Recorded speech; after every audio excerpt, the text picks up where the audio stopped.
What's up, you guys, and welcome to yet another TOnline review. This time, I'll be reviewing a movie titled Her, which was directed and written by Spike Jonze. There's a Z in there somewhere. It's Jones or Jonesy. I don't really know. Now, for this review, I will go into some spoilers. I'm just going to assume that you have seen the movie before when I'm reviewing this, but this review will be safe to view if you haven't seen it before and you want to get a good recommendation, because I will talk about this movie as deep as I can to make you either want to watch it again, or just not even be interested at all, because there are those types of people in the world. 3 types, really. Wow, it's a lot to think about, isn't it? But yeah, I ended up writing a script for this review, which I don't do very often. All of my reviews have been impromptu. Like, I have the movie fresh in my mind, I know what I want to say, but I really wanted to write a script out for this one. Like, it's I wanted to make sure that my points were clear and that I had a bit of more structure to this review. So if you have any thoughts about what I can do to improve my review skills, that would be great, because I'm trying this script thing out and seeing how it works, because I feel more comfortable talking to you guys as a person who just experienced the movie. But if I get my thoughts down on paper, I might be able to make them more coherent. Alright, time to stop going off script. It's time to talk about this. So, our movie, Her, takes place in the not-so-distant future, which is taken absolutely realistically. And what I mean by that is that this technology that is created in this world is not too far from our own. The primary technology, like our main character, Theodore, who is an adorable, underappreciated man who works as a person who writes letters for couples or long-awaited marriages. He gets information about their relationship together, and he'll write a letter based on that, and he's a fantastic writer. A lot of people are like, oh yeah, nice letter, and he's just like, oh, I didn't really write them. Like, he doesn't give himself the credit that he deserves, but by underappreciated, I meant by him, yeah, because a lot of people give him credit, but he doesn't give it to himself. But yeah, they speak with these earphone things, and when instead of him writing it, it's all on a computer. He'll say the letter, like, it's creativity, and they hear every word that he's saying, and it's all written on the computer. It's all very impressive, but it's not crazy. It's not some, like, beam me up, Scotty, and you're vaporized and you transport into another place. No, we have things like that. Look at Siri with the iPhone. We will ask Siri, hey, do I got any texts? And Siri will be like, yes, you have 3 texts from 1 person. You know, it's totally realistic, except that this one is just accurate as fuck. Like, the technology has advanced a few more years, because I think we move fast, and I will talk about that more later. So, our main character, Theodore, who is played by Joaquin Phoenix, becomes a test pilot for a new operating system titled OS-1. Now, the purpose of OS-1 was to test out the aptitude of artificial intelligence with humans, like how their interactions would form. Would they gain any relationships? Would this artificial intelligence crash on itself from how much emotion it had? We don't know. So that's why OS-1 was released. OS-1, it's kind of like Windows 98 before Windows 7. You know, they want to get that out there, see how it works, and fix it as it goes. So it's just a test. And Joaquin Phoenix's character, Theodore, is the first one to get it. And Theodore meets the very first voice, which it calls itself Samantha. It thought that the name sounded nice after reading 18,000 names in a book that she read in about 2/100ths of a second. Yeah, it's pretty good stuff like that, like that's written into the movie, trying to really impress you with the amount of creativity of this movie thrown out. I don't even know where I was trying to get there. I really appreciate things like that, you know, like things like this movie. Okay, I'm getting a bit off track, okay. But a very human relationship develops between Theodore and Samantha. The love is adapting realistically through some seriously phenomenal writing. There's this one scene where Theodore is playing this game, it's on a projector, and he uses his hands, kind of like Kinect, but better, where he's using his hands to move a character around, and he's talking to Samantha. He's like, I don't know where to go. Seriously, I've been going around in this cave for like forever. Where do I freaking go? And she's like, just go left into the cave.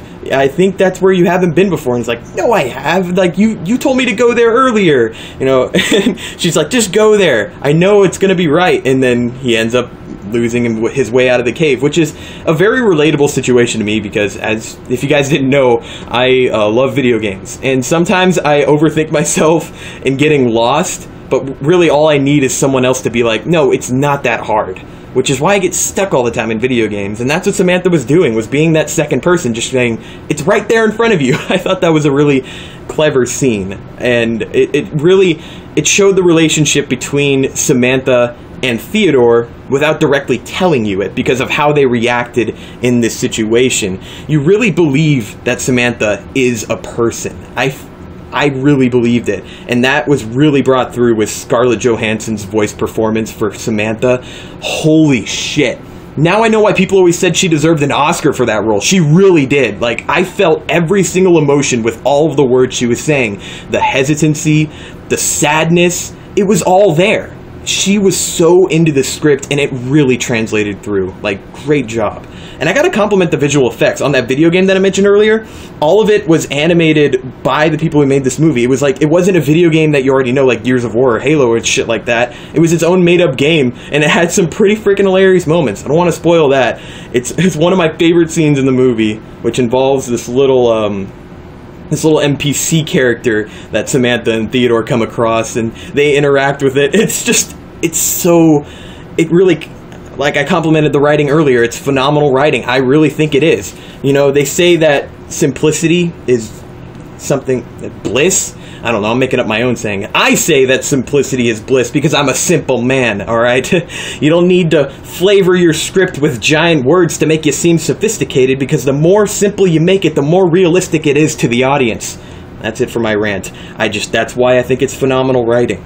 Now, through the experiences they share, not only do we as an audience learn about both of these characters, but they themselves are discovering each other.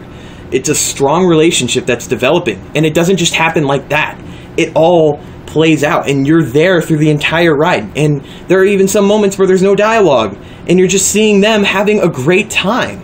Like, you may think it's just a voice, but they experience everything that you can in a relationship. And I think that's just absolutely beautiful that they captured that in a movie where a man is carrying around a phone and talking to it, and you believe it. You really believe it, because Joaquin Phoenix, his performance was stellar.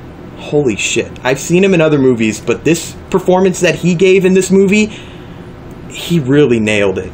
He really did. A lot of Oscars deserved to be won in this one, but I heard it was a kind of a small production, which I can't even tell. It was filmed masterfully. But I heard it didn't do so well when it came out, but I mean, I guess I'm part of the problem. I didn't see it when it was in theaters. I remember when this movie was announced, but I think I went to go see something else. I guess that really says a lot about our today's society. Anyways, but there is a deeper meaning to this entire movie. And that is, I remember how I brought up earlier that this future is not so distant, but it's not too crazy. It ain't Star Trek. It's like, I can actually see this happening.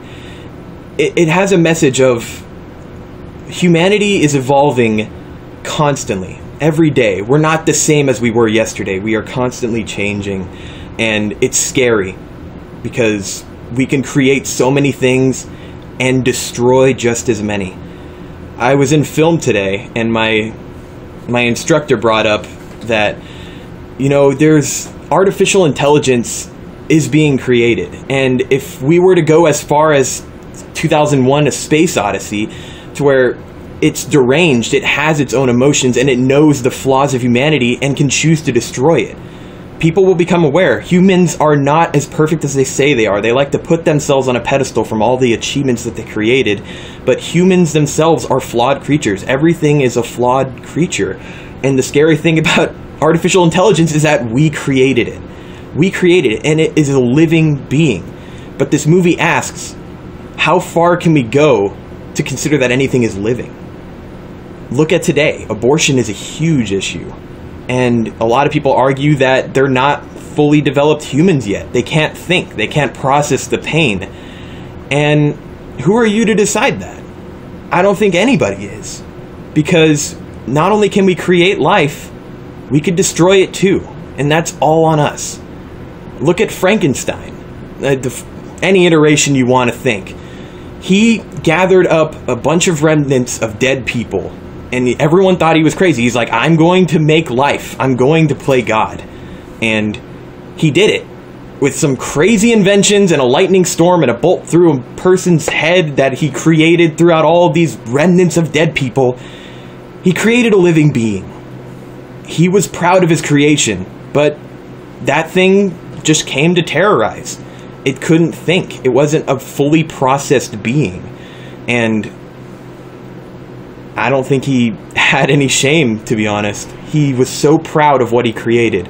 His pride had shrouded him. And in turn, caused the demise of many innocent people. You gotta really think about that. We as a human species are always evolving. Which is why I said that this future in Her, the movie, is very realistic. Because that technology is not far out there. It was neat, it was good to see, but really think about what you're doing next time you're constantly evolving.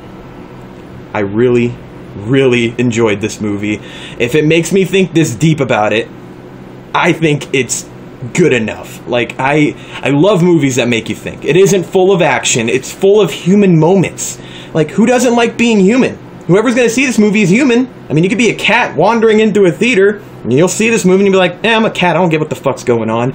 But my point is, it was a fantastic movie. And if I didn't make that clear at this point, I'd say go watch it yourself. Try and develop your own opinion, because, hey, that's what the internet is for. You can even leave your opinion in the comments below. I would really appreciate that. And if you like what I had to say about this movie, and some other stuff about deeper meaning, don't forget to like it. I really appreciate it. I don't upload that often, but when I do, I really put my heart and soul into it. So, I hope you had a good time on Ride Time. I will see you all next time. What's up, you guys, and welcome to another TOnline review. The movie I'll be talking about today is titled Her. Yeah, I put that in the shot on purpose. Yeah, I wrote a script for this review. I don't do that very often, actually. In fact, all of my scripts... all of my reviews have been, fucking